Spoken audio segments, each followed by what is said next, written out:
আজকে হচ্ছে নতুন একটা রান্না করব, সেটা হচ্ছে পেঁয়াজ কলি দিয়ে আলু দিয়ে পেঁয়াজ কলি দিয়ে বেগুন দিয়ে আর মাছের তেল দিয়ে একটা পোস্ত বানাবো। তো এখানে কড়াতে তেল দিয়ে দিয়েছি, অল্প করেই তেল দেবো কারণ মাছের তেলটা দিয়েছি তো, যার জন্য অল্প করেই তেল দেবো। আজকে আমার এখানে কারেন্ট নেই, অন্ধকার। আমি তোমার হচ্ছে শুকনো লঙ্কা দিয়ে দিলাম, কাঁচা লঙ্কা দেবো আর অল্প করে 5 ফোড়ন দিয়ে দিলাম আর একটু পেঁয়াজ কুচানো দেবো। এটাই শীতকালের সময় খেতে খুব ভালো লাগে, কারণ মাছের তেলের স্বাদও একটা আছে আর পেঁয়াজ কলি তো নতুন এখন পাওয়া যাচ্ছে, যার জন্য খেতে খুব ভালো লাগবে।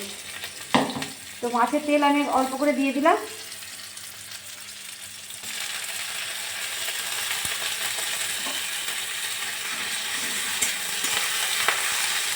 এই মাছের তেলটা গলবে, এর থেকে তেল বেরোবে, যার জন্য অল্প করে তেল দিয়েছি। অল্প করে লবণ দিয়ে দিলাম,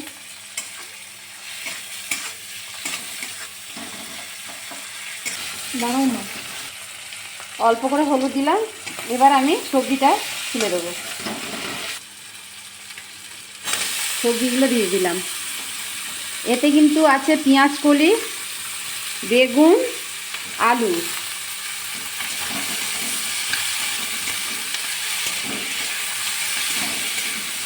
এবার এইটাকে ভালো করে নাড়াচাড়া করে অল্প করে চাপা দিয়ে দিতে হবে, মানে একটু চাপা দিয়ে দিতে হবে আর কি, যাতে বেগুনটা হচ্ছে সেদ্ধ ভালো হয়, আলুটা সেদ্ধ ভালো হয়।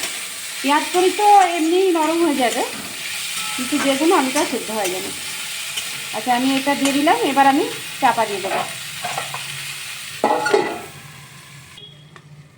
এবার চাপাটা খুলে দেখবো, কারণ হচ্ছে হালকা যদি নাড়াচাড়া না করি তলাটা বসে যেতে পারে।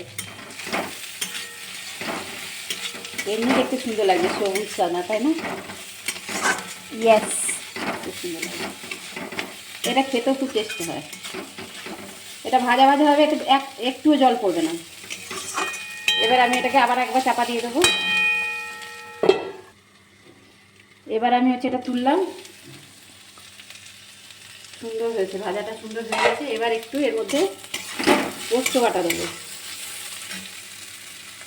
এই যে পোস্তটা বেটে রেখেছি এটা দেবো।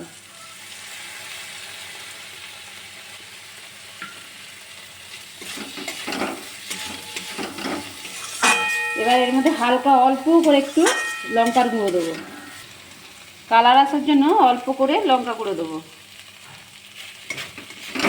অপশনাল কেউ দিতেও পারে, নাও দিতে পারে, আমি দিলাম কারণ আমি কাঁচা লঙ্কা বেটে দিয়েছি, তাও দিলাম আর কি।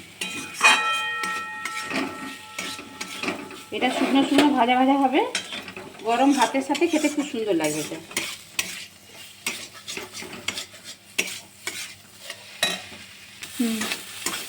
আমার রান্নাটা কিন্তু কমপ্লিট হয়ে গেছে। তো এটা আমি নামিয়ে দেবো। আপনারা অবশ্যই গরম ভাতের সাথে এটা খাবেন। এটা যদি গরম ভাতের সাথে খান না, আর কিচ্ছু লাগবে না, গরম ভাতের সাথে খাবেন।